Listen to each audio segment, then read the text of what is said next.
Nació en un palacio. Pero desde el momento en que respiró, ya estaba condenado. España celebró. La línea de sangre real había producido un heredero. Sonó las campanas. Se enviaron regalos. Los sacerdotes lo llamaron bendición divina. Pero detrás de las puertas, los médicos guardaban silencio. Habían visto algo. Algo que no dijeron en voz alta. La cabeza de Carlos se veía extraña. Su respiración era débil. Su piel pálida. Estaba vivo y masculino, por lo que nadie hizo preguntas. Su madre, María Manuela, tenía solo 17 años. Ella había pasado por el trabajo brutal. Ella sostuvo a su hijo una vez. Entonces ella se derrumbó. Una fiebre comenzó en cuestión de horas. Ella susurró oraciones en portugués. Su cuerpo estaba ardiendo. Su piel se sentía como papel. Ella murió el cuarto día. Las mismas campanas volvieron a sonar, ahora para un funeral. Carlos había llevado a su madre antes de que él pudiera ver su rostro. Pero esa no era la parte más oscura. María no era solo su madre. Ella también era su prima. Sus padres eran hermanos. Sus madres eran hermanas. Carlos fue el producto de una de las dinastías más endogámicas de Europa. Los Habsburgs no se casaron con extraños. Se casaron para mantener la sangre pura. Pero la pureza tenía un precio. Carlos tenía solo 6 bisabuelos. Una persona normal tiene 16. Generaciones de primos se habían casado con primos. Los tíos tenían sobrinas casadas. Su árbol genealógico no estaba ramificando. Se plegaba en sí mismo. Su nacimiento fue escrito en tinta dorada. Pero nadie podía escribir lo que estaba oculto en sus celdas. Cuando Carlos abrió los ojos, el daño ya había comenzado. Nadie podía verlo todavía. Pero estaba allí. Las enfermeras notaron. No se alimentó correctamente. Lloró durante horas. Luego se callaría en silencio, demasiado silencioso. Una enfermera dijo que dejó de respirar una vez. Ella pensó que había muerto. Luego jadeó de repente, como alguien ahogándose. El tribunal lo descartó. Los bebés son frágiles, dijeron. Los niños se fortalecen, creían. Después de todo, llevaba sangre real. Era un Habsburgo. Descendiente de emperadores. Herederos a la mitad del mundo. Pero esa sangre era el problema. Cada generación había agregado más enlaces a una cadena rota. Carlos fue el resultado final. La famosa mandíbula de los Habsburgo era solo la superficie. Lo que había dentro de él, en sus huesos, en su cerebro, fue peor. Su cuerpo había sobrevivido. Pero nació en una trampa genética. Era un príncipe. Pero ya es prisionero. Su cuerpo estaba fallando, pero lo que vivía dentro de él sería peor. A 13, su cuerpo no podía estar oculto. Incluso la armadura se rindió. El herrero real lo midió. 3 veces. Cada medición fue peor que la anterior. Su cofre se hundió donde debería levantarse. Su hombro derecho se sentó más alto que la izquierda. Su pierna izquierda era más corta que la derecha. No importa cuánto lo intentaran, la armadura no encajaría. Carlos se quedó quieto, con los brazos, jadeando. No por el agotamiento, sino porque su pecho no pudo expandirse por completo. Sus pulmones no tenían espacio. Cada respiración era una lucha. El herrero se rindió. Ningún martilleo podría solucionar esto. El tribunal no dijo nada. Pero Carlos los escuchó susurrar. Su cráneo era desigual. Su caminata fue torcida. Sus ojos nunca se mantuvieron enfocados. Los retratos tuvieron que ser pintados desde ángulos específicos. Para ocultar las deformidades. Para proteger la ilusión. Pero él lo sabía. Y él recordó. Memorizó cada insulto. Cada risa. Cada aspecto que duró un segundo demasiado tiempo. Comenzó a hablar menos. Mirando más. Su estado de ánimo cambió sin previo aviso. Un día estaba en silencio. Al siguiente, le gritó a sus tutores. Al siguiente, rompió las cosas. Entonces sonrió como si nada hubiera pasado. Nadie podía predecirlo. Ni siquiera los médicos. Dijeron que sus humores estaban fuera. Culparon a las estrellas. Lo intentaron todo. Flebotomía. Baños de mercurio. Botas de hierro para estirar las piernas. Por la noche, el palacio resonó con sus gritos. Las botas fueron retiradas. Sus piernas estaban ampolladas. Pero nunca rogó. Él gritó con ira. No dolor. Él creía que su cuerpo lo había traicionado. Y lo odiaba. No solo estaba herido. Estaba enojado. Estaba destinado a ser perfecto. Estaba destinado a ser rey. Pero el cuerpo parado frente a la cancha no era real. Estaba roto. Y peor, era obvio.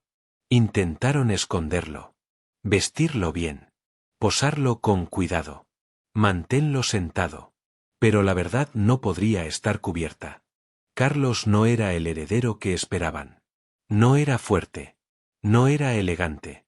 Era un niño construido mal. Y el mundo lo vio. Cada vez que caminaba. Cada vez que intentaba hablar. Cada vez que se paraba en público y perdía el control. Pero Carlos no pidió ayuda. Nunca pidió piedad. En cambio, algo más comenzó a crecer. Algo más frío. Algo más agudo. Dejó de preocuparse por cómo se veía. Comenzó a preocuparse por cómo los otros lo miraban. Y cómo hacer que paguen por ello. Pero Carlos no estaba solo roto físicamente, sino que estaba empezando a disfrutarlo. Hizo que un hombre comiera sus propias botas. Y esa ni siquiera fue la peor parte. El zapatero había cometido un error. Una bota pellizcada. Solo un poco. Carlos voló a la ira. Él le dijo al hombre para comerlos. El hombre pensó que era una broma. Carlos no se rió. Lo ordenó de nuevo. Corta las botas. Masta el cuero. Tragarlo. Las lágrimas corrieron por la cara del hombre. Él obedeció. Cortar por rebanada. Frente a la corte. Mientras Carlos observaba, satisfecho. No se detuvo allí. Comenzó a lastimar a los animales. No para cazar. No para la comida. Pero para verlos sufrir. Ordenó conejos traídos a su habitación. Los ató. Los asó vivos en su chimenea. Él cronometró cuánto tiempo gritaron. Los sirvientes encontraron los restos. Dispuesto en el piso como patrones. No dijeron nada. Sabían lo que podría pasar si hablaran. Una página cometió un error. Se rió de la floja de Carlos. Carlos lo escuchó. Siempre lo escuchó. Esa noche, el niño se despertó. Carlos estaba parado sobre él. Sosteniendo un póker de chimenea. Brillaba naranja. Intentó atacar. Pero su pierna retorcida le falló. Él cayó. El niño escapó. La violencia de Carlos ya no estaba oculta. Se estaba convirtiendo en rutina. Atacó a un embajador extranjero. Sostuvo un cuchillo en la garganta. Exigió que admitiera que España era superior. El embajador se congeló. Philip tuvo que alejar a Carlos. Incluso eso no fue suficiente para detenerlo.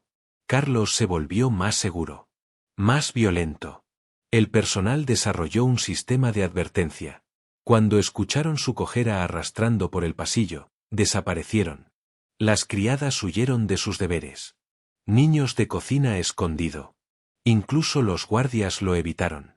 Se dirigió a los débiles. Servicio. Artesanos. Personas que no podían defenderse. Era inteligente al respecto. Cuando los nobles estaban cerca, se comportó. Cuando se fueron, la máscara cayó. Los médicos dieron sus razones. Malos humores. Presión en su cráneo. Un desequilibrio de fluidos. Pero algunos de ellos susurraron otras cosas. Se preguntaron si era más que una enfermedad. Si fuera algo dentro de él. Algo más oscuro. No solo reaccionó. Planeó. Recordó quién lo había burlado. Y él esperó. Su crueldad tenía un método. Tenía enfoque.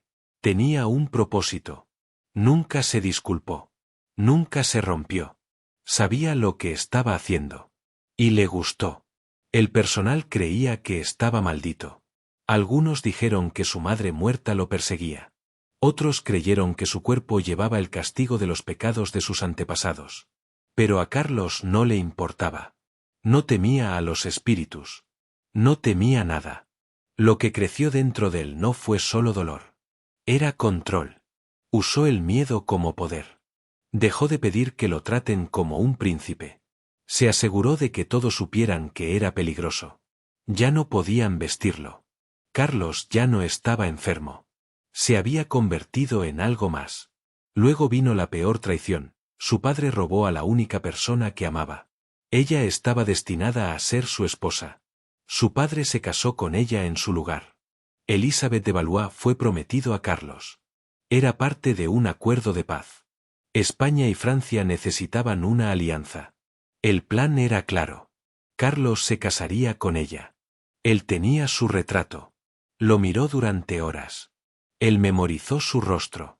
Por primera vez, sentía que algo en la vida le pertenecía. Pero todo cambió. Philippe, su padre, cambió el trato. España necesitaba a una reina. No es una futura princesa. Philippe se casó con el propio Elizabeth. La novia destinada a Carlos se convirtió en su madrastra. Carlos se rompió dentro. No lloró. No gritó. La siguió. La observó cada movimiento. Nunca lo escondió. La gente notó. Pero nadie lo detuvo. Dejó sus extraños regalos. No flores. No letras. Dejó sus pájaros muertos. Arreglado como decoraciones. Dejó cerraduras de su cabello. Atado a nudos apretados. Una vez, dejó su retrato, desfigurado. Había raspado la cara de Philippe. Luego se sacó el suyo sobre eso. Elizabeth mantuvo la calma en público. Ella nunca reaccionó.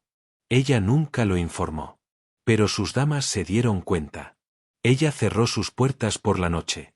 Miró por encima del hombro. Carlos no se detuvo.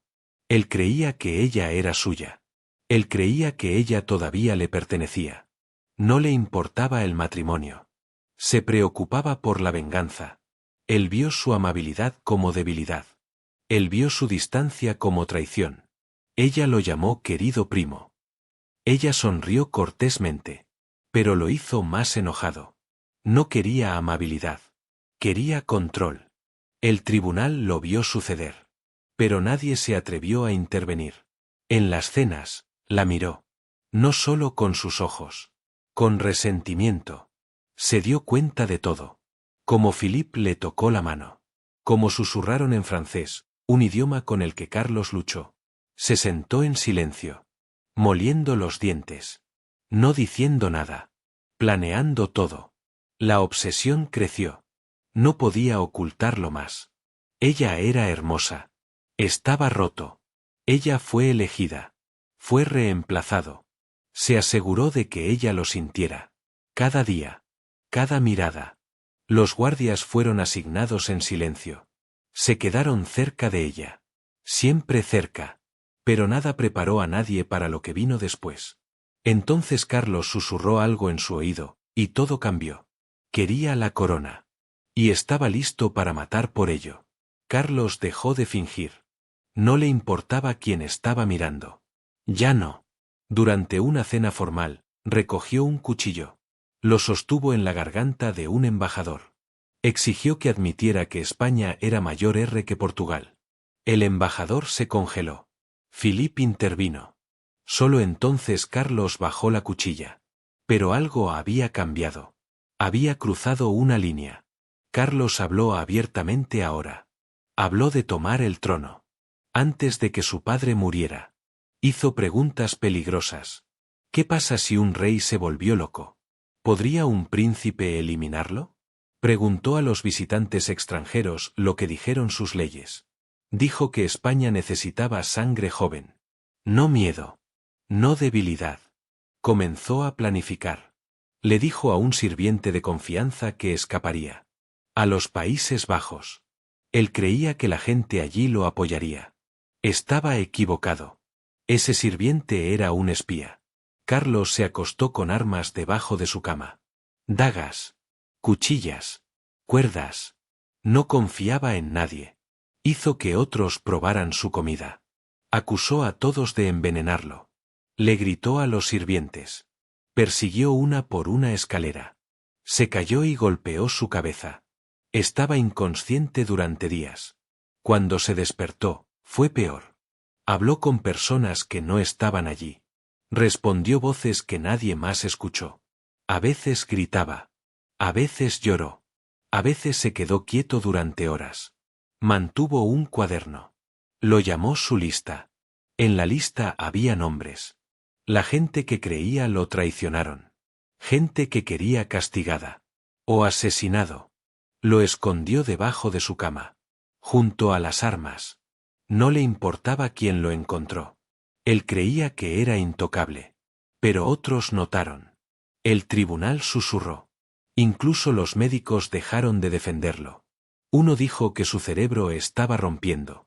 Otro culpó a su cráneo. Otro lo llamó un castigo de Dios. A Carlos no le importaba. Siguió hablando. Le dijo a la gente que su padre era débil. Impropio. Asustado. Dijo que España necesitaba un cambio. Dijo que era la respuesta. Lo creía. Incluso cuando su mente se deslizó más. Dejó de temer consecuencias. Él creía que la corona ya era suya. Lo dijo en voz alta. A los invitados. Al personal. A cualquiera que escuchara. Ya no se estaba escondiendo. Pensó que estaba saliendo. Pero él estaba cayendo.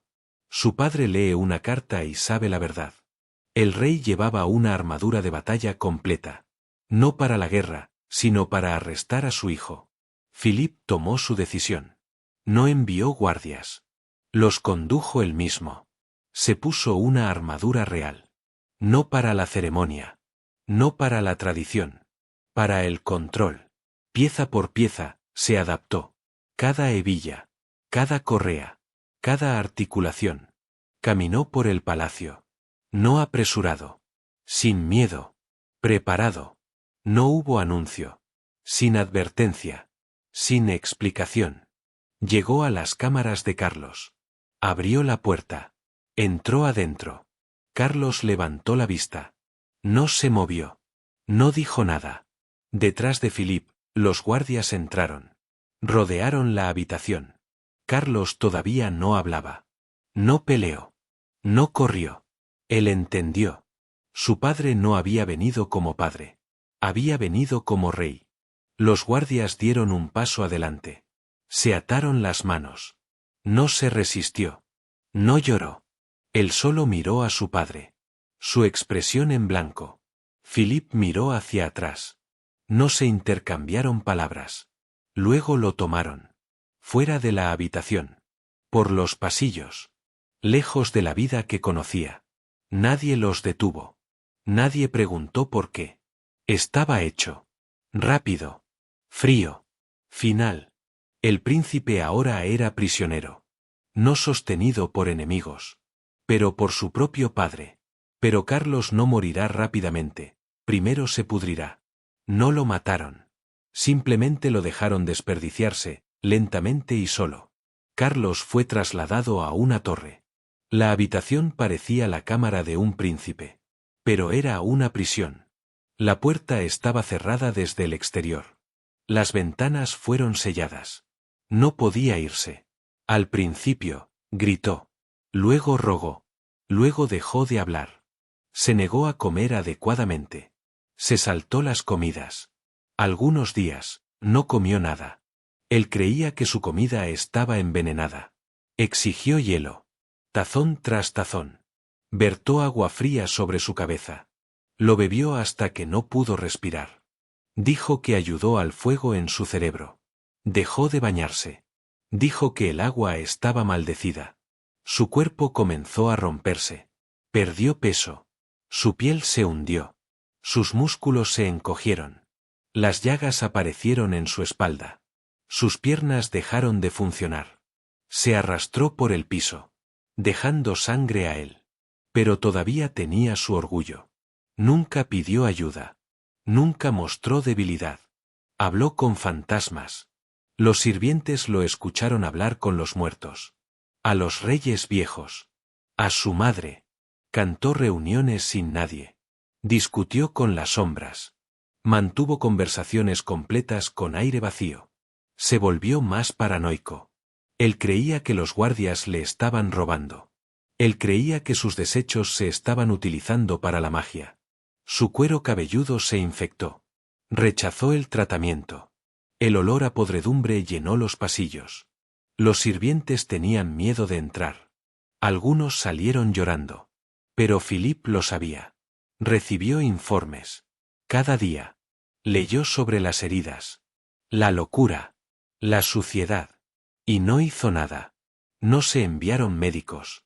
No se escribieron cartas. Carlos le escribió a su padre. Una y otra vez. A veces rogaba. A veces amenazaba. Philippe leyó cada carta. Y permaneció en silencio. El silencio era más cruel que cualquier castigo. Carlos se desvaneció. Para Julio, no podía caminar. Apenas pesaba nada. Se obsesionó con el agua helada. Era el único cosa que pidió. Lo bebió. Lo vertió sobre su cuerpo. Le susurró como si pudiera curarlo. El 24 de julio, se derrumbó. Fue encontrado inconsciente. Labios azules. Apenas respirando. Lo llevaron a la cama. Un hombre pudo levantarlo. Así de luz se había vuelto. Él entró y salió. Habló en idiomas que no conocía. Llamó a las personas que habían muerto. Luego abrió los ojos. Y dijo una cosa. Dile a mi padre, lo perdono. ¿Fue misericordia? ¿O fue venganza? Nadie podía decirlo. Unas horas más tarde, Carlos murió. Tenía 23. La causa oficial fue la enfermedad natural. No se escribió nada más. No se menciona el aislamiento.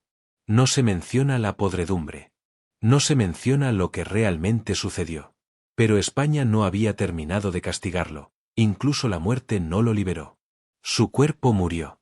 Pero el castigo final fue el silencio. No había un gran funeral. Ningún tributo estatal. No hay duelo real. Fue enterrado rápidamente. En silencio. Sin ceremonia. Su nombre fue eliminado de los registros. No completamente. Lo suficiente para borrar su presencia. Los pintores de la corte recibieron órdenes. Destruye todos los retratos. Quitar su rostro del palacio. Se recogieron letras con su nombre. Fueron quemados. Sus pertenencias fueron destruidas. Su habitación estaba sellada. Dejado intacto. Cubierto de polvo. Los sirvientes que lo conocieron fueron despedidos. Algunos enviaron lejos. Otros le dijeron que permanecieran en silencio. El tribunal comenzó a hablar de él en tiempo pasado. Entonces no en absoluto. Había vivido. No había gobernado nada. No había dejado ningún legado. Philippe nunca volvió a hablar de él. No en público. No en privado. La historia fue reescrita. Carlos había estado enfermo. Había muerto pacíficamente. No se menciona las cadenas. No se menciona gritos. No se menciona la podredumbre. Pero el silencio no dura para siempre. Años más tarde, su historia regresó. No en España, sino en el extranjero. Los escritores en Europa encontraron fragmentos. Vieron algo más. No es un príncipe roto. Pero una trágica. Un escritor lo convirtió en un héroe. Otro lo convirtió en mártir. Una ópera lo convirtió en un símbolo de libertad. Ignoraron la violencia. Borraron las deformidades. Pulieron su nombre. El verdadero Carlos desapareció. El falso vivió. El niño que hirvió animales. Quien obligó a los hombres a comer cuero. Quien susurró a los fantasmas. Que Carlos se había ido. En su lugar había una nueva versión. Noble. Romántico. Inocente.